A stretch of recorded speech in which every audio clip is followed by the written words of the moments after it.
everyone, I'm Candice Moll and I am bringing you some Australian accent tips today. And today I have a really special video for you because I'm going to talk about the Australian melody and I think that you might be interested in that.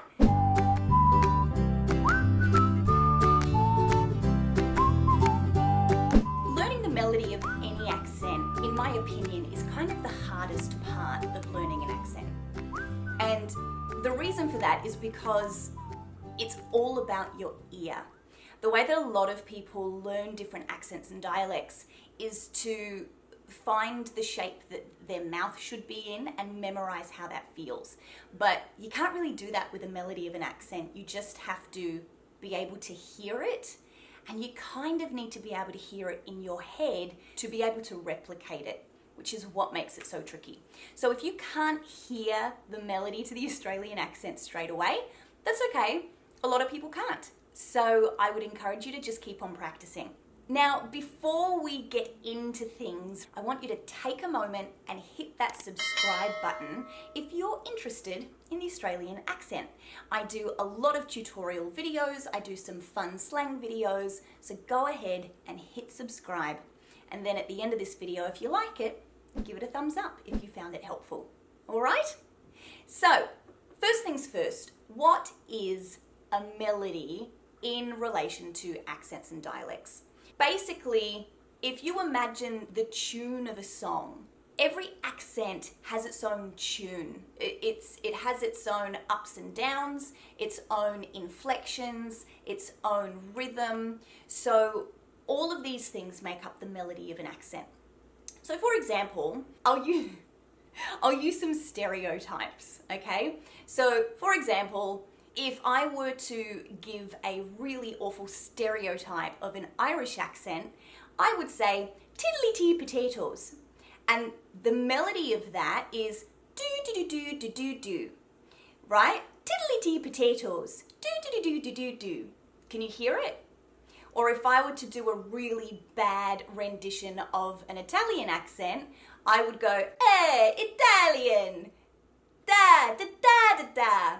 So it has its own rhythm and it has its own melody. I'm very sorry to anyone who is Italian or Irish. When it comes to the melody of the Australian accent, I'm going to give you just a couple of things to look out for. When you're practicing, the only way to get really good at hearing a melody or mimicking a melody is to listen to that accent on repetition. Like I just did then with my bad Irish and my bad Italian accents, if you listen to somebody with a specific accent, listen to a sentence, and then try and copy how they sounded without using words.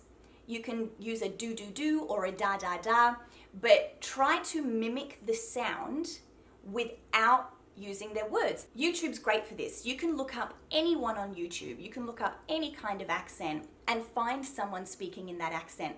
I would suggest in your practice that you don't practice with people who teach, with actors, or with news presenters. And the reason for that is because you might notice my melody changes when I'm teaching rather than when I'm just chatting.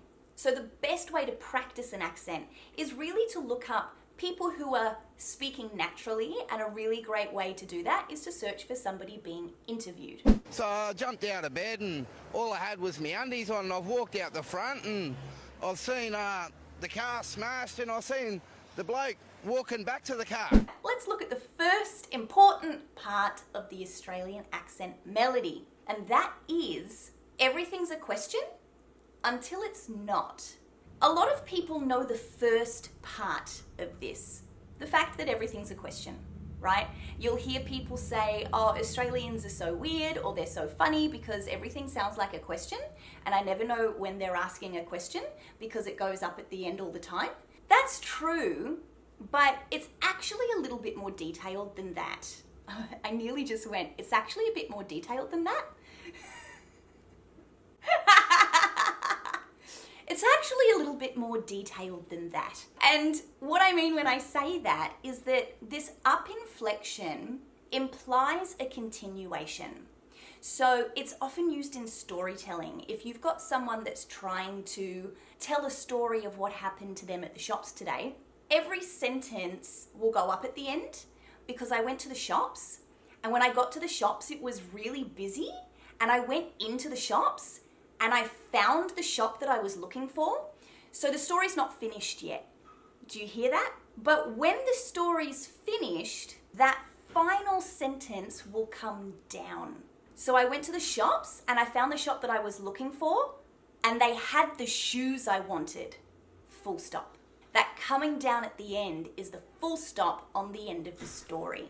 I always say that the best way to learn an accent of any kind or a dialect of any kind is to listen to a child, because they haven't yet developed social norms, I suppose.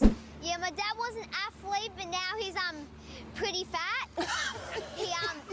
he used to eat like 2 liters of ice cream every single night, like of those Murray salted caramel ones. Often what will happen is people will get lost in their story. They'll keep telling the story and they'll go up at the end, and then the story's over, but they haven't finished it. So then they have to say something at the end.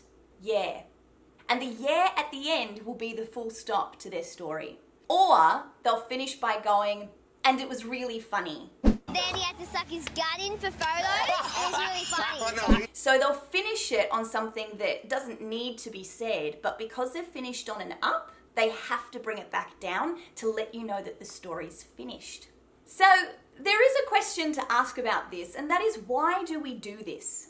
Why does everything go up at the end? If you're aware, we all go up at the end of every sentence. Because we're all too insecure to actually make a statement. So we have to make it sound like it's a question. Because we secretly need your approval.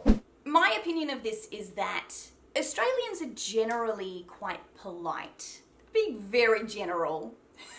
But I think it's kind of a polite habit to include the other person. It's almost like I'm telling you a story and I really want you to understand. So it's like I'm making a statement with a question mark, but the question mark is really just asking, are you following? Do you know what I'm saying? So if I'm talking about going to the shops, I went to the shops up the road. I'm asking, do you know them? Do you know the shops up the road? But along the way, and through just the human nature of building habits, now it's just a part of Australian speech. So everything's a question until it's not. Number 2, this is something that I get teased about living here in the United States, and that is the yeah, nah. So what this melody means is, of course, da-da-da, da-da-da. So if you have Australian friends, then you might often hear them go, oh yeah, nah. So if I'm saying yeah, then what I'm actually saying is, of course, yes. I wouldn't use that melody or that inflection if I wasn't certain. And then it's the same with nah, meaning no. Oh, nah, that means of course not. So that's kind of the meaning when you're using it on yeah or nah. But this melody can also be inserted into the general habit of storytelling to mix it up a bit. Me mate's mum's had this shop for like 40 odd years. It's more of a continuation of the story, just like the question. It mixes it up a bit. So if I were to say, on Saturday, I went to the shops and it was really busy, but when I got there, it's the same thing. So I might include that and then continue with my upwards inflection until the story is finished, and then I'll bring it down. And that's storytelling with an Australian melody 101. So I encourage you to practice. They are things that I hope you will find helpful. As I mentioned at the beginning of the video, the best way to really get a hang of the melody of the Australian dialect is to listen to Australians as much as you can. If you're living in Australia, that's going to be quite helpful. If you're not living in Australia, I would suggest looking on YouTube to find interviews with real Australian people rather than watching news reporters. News reporters have their own melody worldwide. It's like they tell the news and it's like they're constantly moving down. In the news today, Candice Moll went for a walk. Do-do-do-do-do-do-do. So they all kind of land on this same melody. So news reporters probably aren't the best people to listen to. Actors also kind of end up with mixed accents when they're speaking naturally, and it's because they spend so much time mimicking other people's accents. So if you can find regular people who are not in any type of entertainment industry and they're just having a chat, or if they're being interviewed, then they're the best people to listen to. And like I said at the beginning, play a sentence, pause it, and then try and mimic their sound without using words. Just on a do-do-do. I hope this helps you guys. Please subscribe to this channel. I've got a lot more content coming very soon. If you like this video, give it a thumbs up. And if you're interested, Australian Accent Tips now has an Instagram page, so follow along and I'll be posting things on there too. Okay? I'll see you next time. Bye! You look after your mates and your mates will always look after you.